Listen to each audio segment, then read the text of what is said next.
with the standards set by the Zambia Qualifications Authority. It is also our view that to create the legal framework that will ensure that employers not only employ candidates who hold qualifications, but also who meet the threshold or the standard that has actually been set. Our view is also that it will create a platform through which foreign qualifications will be validated in consultation with competent authorities in foreign jurisdictions. We would also want to protect local qualifications. I think I alluded to some of the gaps that we've noticed, people coming in with qualifications from outside. Our view is that it will also help to protect local qualifications as they will be verified and listed on the correct level of national qualification framework.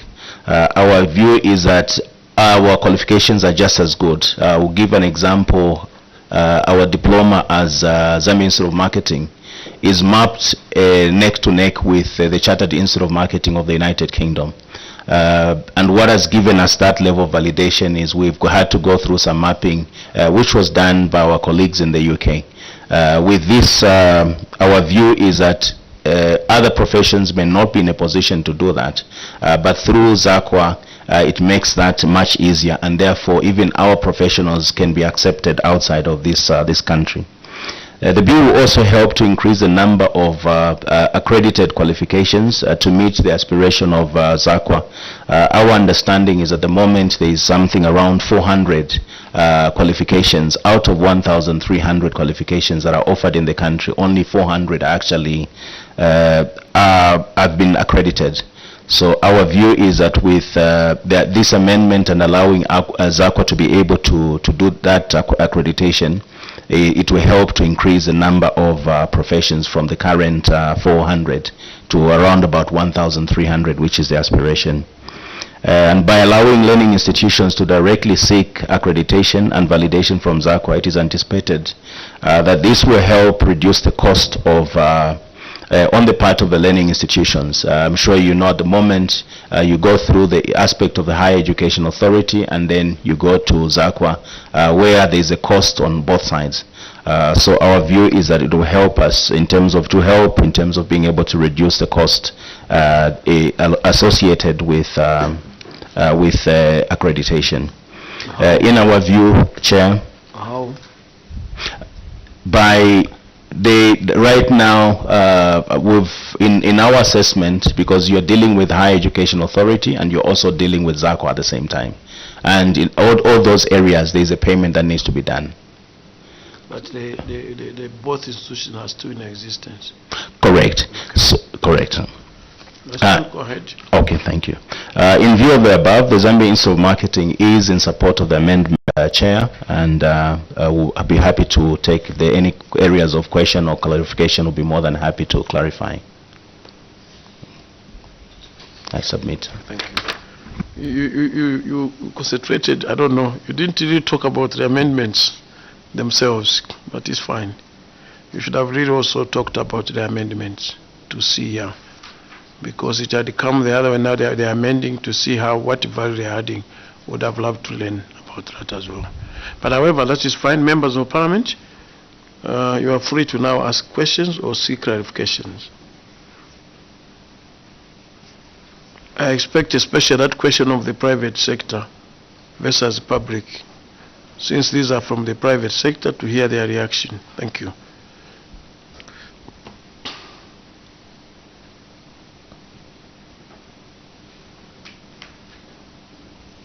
Honorable Daka. Thank you, Chair.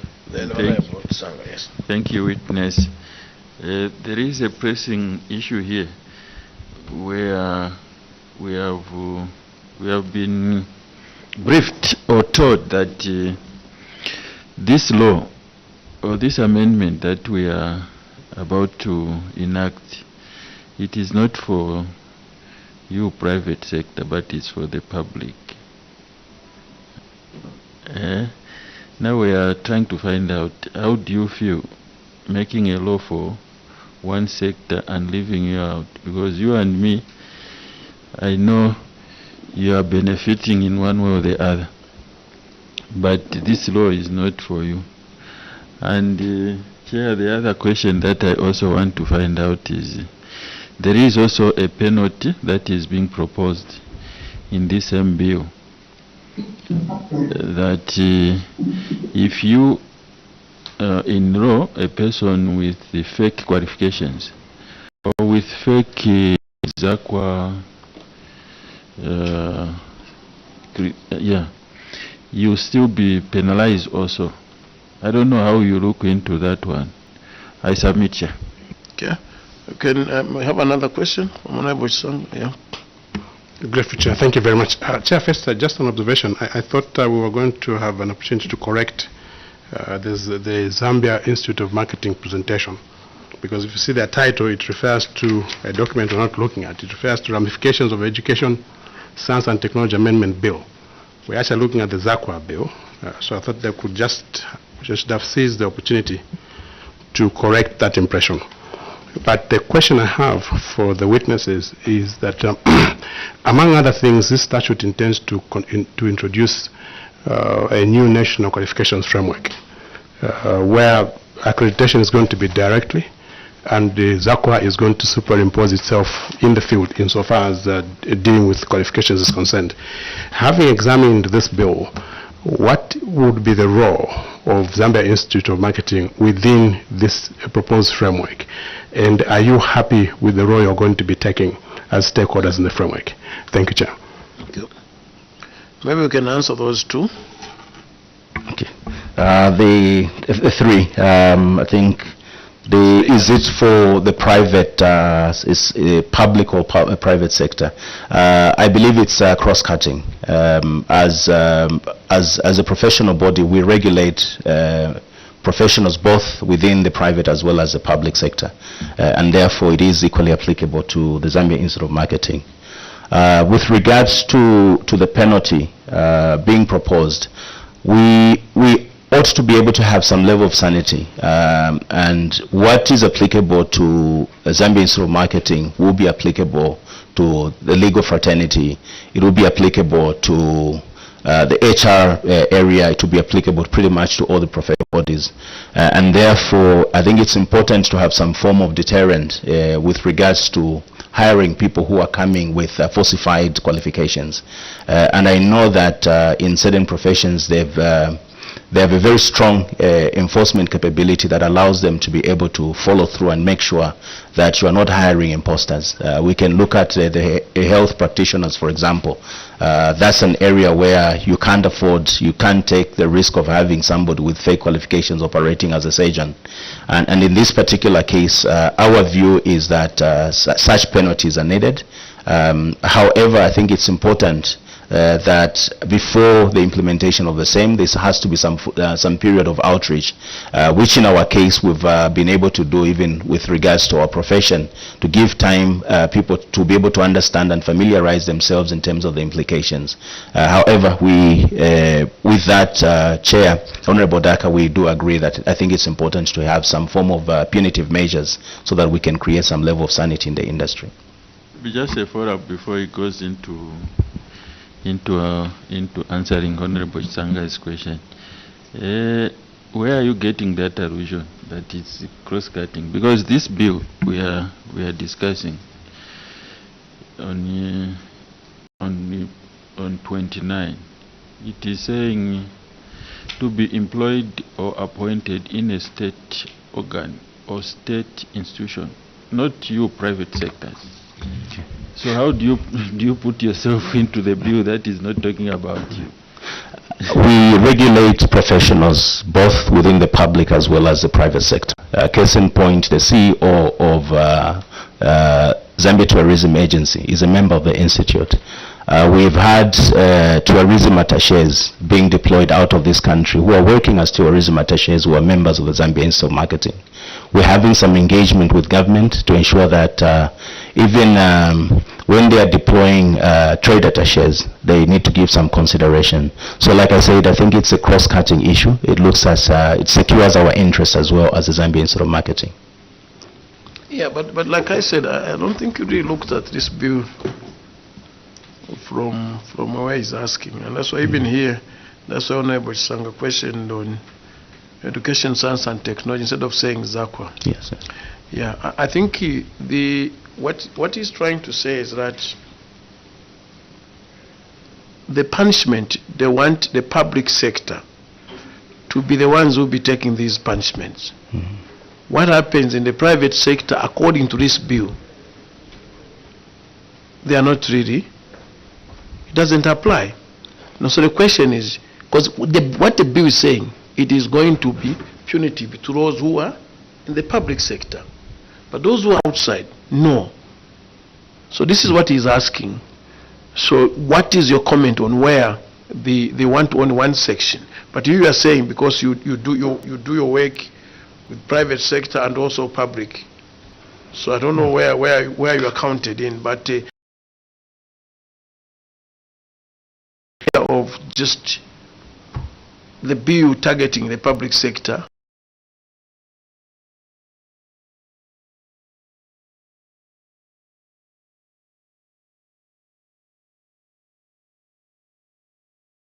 I was asking is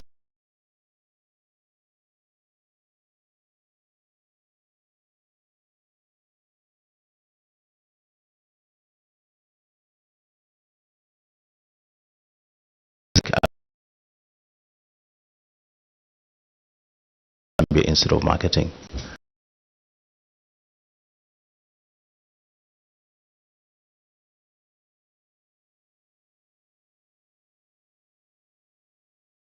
I think you should look at both. Like I say, it should to be cross-cutting.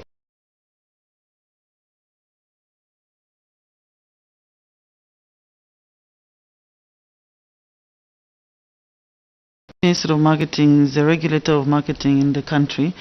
When people come to the institute to register as marketers, they need to actually bring in a ZACWA validated certificate. They need to be validated by ZACWA, because on the National Qualifications Framework, ZACWA has different levels. Obviously, it starts from secondary school right through to university, right through to what is called, I think, is it level 10, where you have the PhD.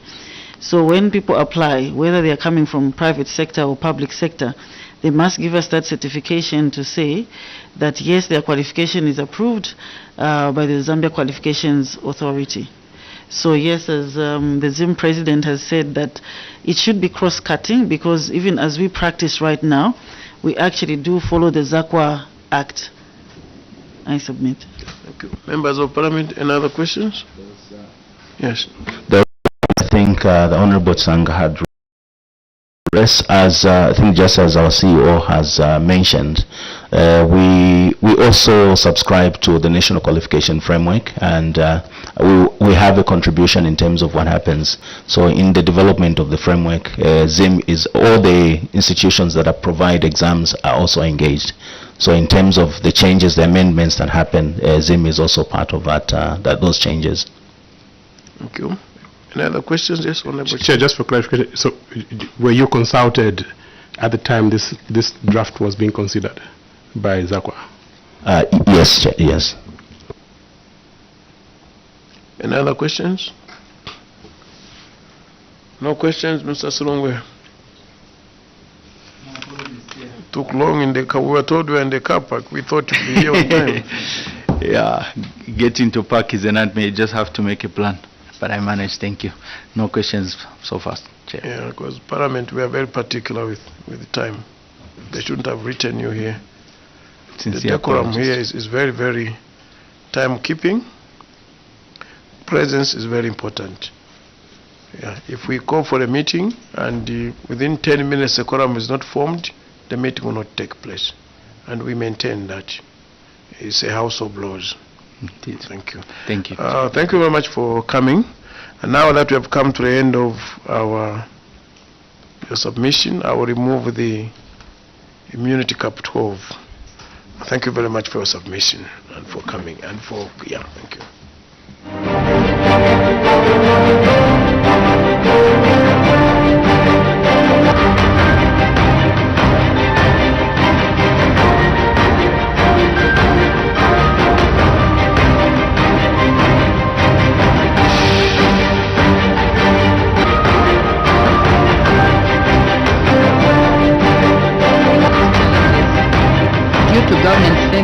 meet debt service payment fully and timely, the restructuring process was initiated. As part of the restructuring Here is one process, fact about brown bears. a debt service standstill was implemented in 2020 to ensure fair treatment of all creditors. This led to accrual of arrears as the contractor continued with implementation of the project. In 2022, Ministry of Finance and National Planning took over the financing of the project after rescoping the project to prioritize major aspects that ensure full operationalization of the airport. The committee may further wish to note that all 22 verified IPCs have since been approved by the Department of Public Infrastructure. The Treasury has formulated of the arrears, including any accrued interest costs. Then the accrued interest claim is in the sum of 28,254,698 dollars. Please note that the stated a claim, meaning it has not yet been evaluated and certified for payment by the project manager. That is the Department of Public Infrastructure, and it is subject to negotiation. On 7.6.9, failure to pay contractor, implementation of Kalabo-Sikongo Road project, we have an issue of delayed commencement of the project. That is the same Kalabo-Sikongo Road.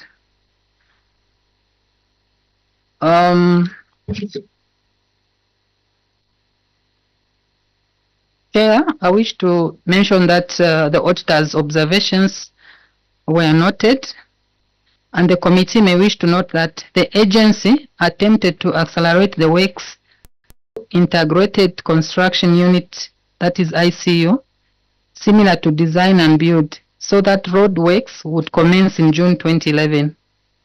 However, the financiers, Badia and Kuwait Fund, turned down this proposal on account that they would prefer the works based on detailed designs and not provisional quantities.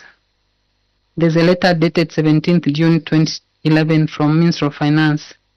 In this regard, in the same letter, the Minister of Finance requested RDA to engage the consultant to undertake the designs and the contractor to carry out works. The project was thus phased in two phases as follows. Phase 1, feasibility studies, preparation of detailed design and finalization of tender documents, assistance in evaluation of proposals and award of contracts, supervision of execution of the civil works. The committee may note that physical works would not commence in the third quarter of 2011 because of the following reasons. 1, the contract for the consultant services, which included preparation of the detailed design, finalization of tender documents, assistance in evaluation of proposals, award of contract, and supervision of the execution of the civil works, was only signed on 11th August 2011, with services commencing thereafter. Hence, the works contract could only be procured after the designs and works tender document preparation were concluded. Secondly, delays in obtaining a no objection from all the 4 financiers at various stages of the project. This negatively affected the progress of the projects, as there was delay in getting feedback from all the financiers within reasonable time, as per letter dated February 11, 2015. This led to the RDA requesting that the lead financier be appointed to improve administrative expedience as well as management of the project, especially during the construction stage. The lead financier was required to have authority to grant no objection on aspects that required approval on behalf of the co-financiers. Thirdly, delays in review and approval of designs and bidding documents by each individual financier, where the consultant lost 16 months, as stated in the consultant's letter dated November 2nd, 2016. And also delays in payment to the consultant, which affected phase 1 of the project due to challenges in obtaining payments from the financiers. This resulted in delay in the execution of the assignment for designs and tender documents preparation. The committee may also wish to note that the procurement processes for the works contract would only commence after the completion of detailed design and preparation of tender documents for works.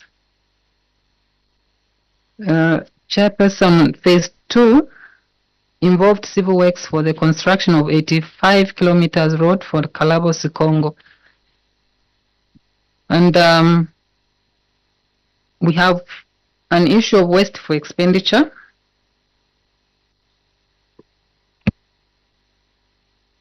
So the auditor's observations were noted.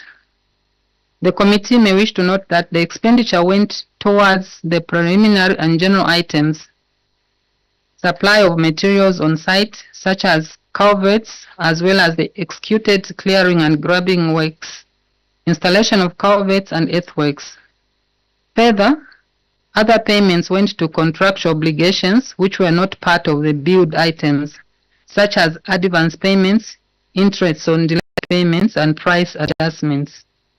At the time of implementation of the project, works were executed and certified in line with the contract documents, and payments were effected as per contract. Chair, these works are predominantly still in place, and intervention will be required on the sections already worked on. Due to the passage of time, works which were executed, such as the earthworks, have been affected by rainfall. As a consequence, some works may have to be redone once works are commenced. I'm told that currently there are some works that are being worked on using the provincial. Yes, the provincial engineer under RDA. Going forward, the agency has instituted the following measures. 1, capping the preliminary and general items to 15% of the contract sum to ensure that the larger portion... Just for the term, what next? Chair, we need guidance. The witness is making some submissions which are not part of this submission. All their submissions before this honorable committee must be part of your written script. So when you say you are told, is it part of this? And this could not be the first time, because some of the things we're trying to follow through, but we're not, so we may need guidance on that. I also noted this is very difficult to follow, through your memorandum as you're speaking to it. We ask that whatever it is that you and parcel of the memorandum, your memorandum, we sit as a committee on institution of records, to an extent that on critical matters hearsay will not be admissible. So if you wish to have what you have said on record, let's have the memoranda amended to include whatever it is that you are submitting before this committee. And then it's also just good that you give us a memoranda that is very easy for us to follow through as you're doing your presentation. So with that guidance, you may proceed. Thank you, Chair. Yes, just hold on. Is the witness therefore withdrawing the statement on some works going on the Kalabo-Sikongo Road, or they would like to make some submissions?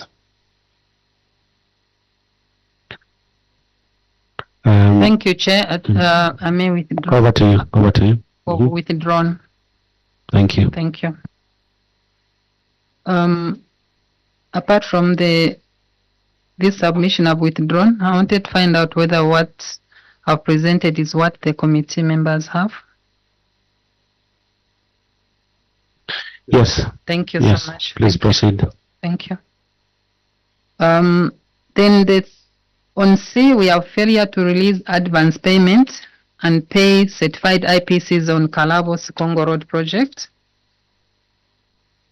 Our response is that the auditor's observations are noted.